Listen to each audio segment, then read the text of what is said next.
So, this is a crossover idea I've had for, like, ever. But I never really could get it to work, like, get the, story out. You know how you get the plot, but you don't know how to put it into words? You know that? But that's basically one of those times. So this is a Spider-Man Big Hero 6 crossover. Now, I know what you're thinking, but Big Hero 6 is in the Marvel Universe. Well, this is the Disney universe. So, yeah. So basically, this idea of Spider-Man and Big Hero 6 was an idea I had for a while, especially when the first season of Big Hero 6 came out. Anyway, so the idea is that Norman Osborn, along with Octavius, have built a machine that will allow They've basically built a machine that will allow them to cross from one dimension to another, and they've gotten some help from Liv Amara, who is the main villain for Season 2. It was originally Obake, but I was like, I want to update it a bit. So yeah, they've basically been getting help from the two, and they've been getting help from Liv, who has been, they managed to reach through dimensional stuff. And you may be wondering, well, how'd they get dimensional tech in the first place? Yeah, they got Mysterio also out of hand, because if you guys remember, in Spider-Man, Mysterio 616 Mysterio is also Ultimate Universe Mysterio. He basically uses a transdimensional avatar to control it. That's how we found. So yeah, Mysterio had a hand in building this machine that will allow all of Spider-Man's villains to just go to the other universe, go to the other side. So they want to go to the other side. And Liv is all for it, because she wants to work with Otto and Norman. And if you're wondering what kind of Spider-Man continuity this is, it's kind of its own Marvel universe. It's not really set in the current Marvel universe, but anyway. So yeah, all of Spider-Man's villains go through the portal, and now they're in San Francisco. And Spider-Man, for the briefest moment, because he watches all of them go through the portal, he's like, okay, I don't have to deal with them anymore. All of my horrible villains, including, the person who took one of my greatest loves away from me, and also nearly has, been basically a blight on my life since day one. Yeah, I'm totally fine with them crossing into another universe and leaving forever. But, of course, he's like, oh my god, freaking power and responsibility!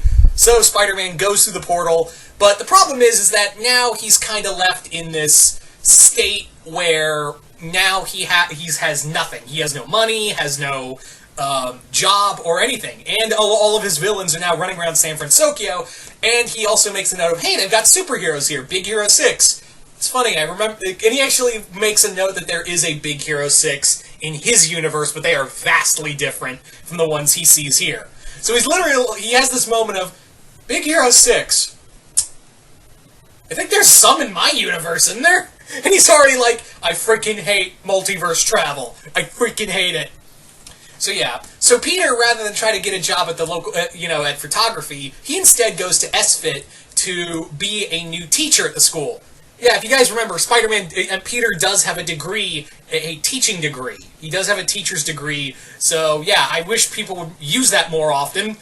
I really do. But yeah, he goes to work as a new teacher at SFIT and immediately bonds with Hiro. He immediately bonds with Hiro because Hiro and the others are really think Peter is really cool. He's like this young new teacher who's not trying to be like, hey, I'm the new hip teacher. He's more like, oh, hey guys, he's a fellow nerd. He can actually talk science with all of them and still not feel old. He's like one of the cool teachers who doesn't try to be cool. He's not trying to be the really cool guy and failing at it. He's actually they think Mr. Parker is really cool.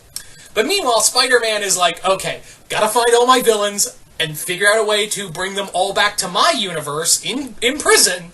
So I gotta figure that out. Meanwhile, all of Spider-Man's villains are running amok. So Spider-Man, Peter by day is teaching, he's teaching at the school, to get some money, because he already knows, I'm going to be here a while. All of my bad guys are here. I'm going to be here a while. So he's doing that, and by night, he's dressing up as Spider-Man and trying to catch or find leads on all of his villains. The problem is that some of them, since they're not native to this universe, some of them got in good. Like Octavius and Osborn. They're both working at. They are both now working for Sycorax, which is the company Liv Amaro is a part of, and their public identities. Liv Amaro reveals that hey, Norman Osborn is a new financial backer, and he's going to help me with all of my new projects, and so is his right-hand man, Dr. Octavius. Who, so now Peter can't literally touch his two worst enemies. He's like, are you kidding me? And he's also got all of his other villains who are now kind of spread out like a plague across the city. You've got Mr. Negative, Hammerhead, and I know I'm forgetting one. It's not Kingpin. Silvermane. Oh my god, the name got away. Yeah, Silvermane, Hammerhead, and Mr. Negative are all competing with Yama for the criminal underworld. You've got all these villains running around, some of them with new upgraded tech. And yeah, there's even a moment where I wanted to have Spider-Man encounter Big Hero 6 and actually fight them. And you may be thinking, oh, superhero fights are dumb. But this time I get a little logic to it. Spider-Man actually, since he can't touch Octavius and Osborn in in daylight, he tries to break into Sycorax to figure out what they're really planning and figure out all of what this whole deal is about and try to figure out how can he find a way back and all of that. But at the same time, Big Hero 6 is also kind of investigating all of these new villains, and they kind of get lead back to Sycorax. And while there, Spider-Man runs into them, and they already think, oh, it's one of those, genetic freaks that have been, upgraded, have been getting upgrades, like genetic augmentation, what have you. So Spider-Man has to fight Big Hero 6, and he does actually beat Big Hero 6. Don't call BS. Spider-Man's been doing this longer. Peter's been doing this longer. And he's a scientist, so I wanted to have it that he figures out real quick how to combat not in a Batman way, but he's like, okay, I know how to deal with this. But they do get some good licks in as well. Until Spider-Man's like, stop, I'm on your side. But yeah. There's also some stuff I want to do, like Peter and Hero kind of bonding over, hey, I lost people too. And it's crazy. We both have aunts that I look over my aunt, but your aunt watches over you, and you may think she's dumb or not, just kind of silly or something like that. But that's the woman who could have easily given you up to an orphanage and not even bothered with you. Had it not been for Aunt May, I wouldn't be here right now. There's also another stuff in here that Eddie also got through the portal. That Eddie Brock also got through because Eddie had the Venom symbiote taken away from him, and that's one of the big things they want to use at Sycorax is try to manipulate the symbiote with Otto and Norman's help. They also have Carnage locked up, and they're also experimenting on him to make new symbiote upgrades with biotechnology mixed with the symbiote, to make a new kind of body armor upgrade that's part symbiote, part techno-organic. So yeah, that was the big end game. You also have Spider-Man does have allies here. He does have Eddie, which he's like, oh god, I have to work with Eddie. God damn it. Who does know he is Peter Parker.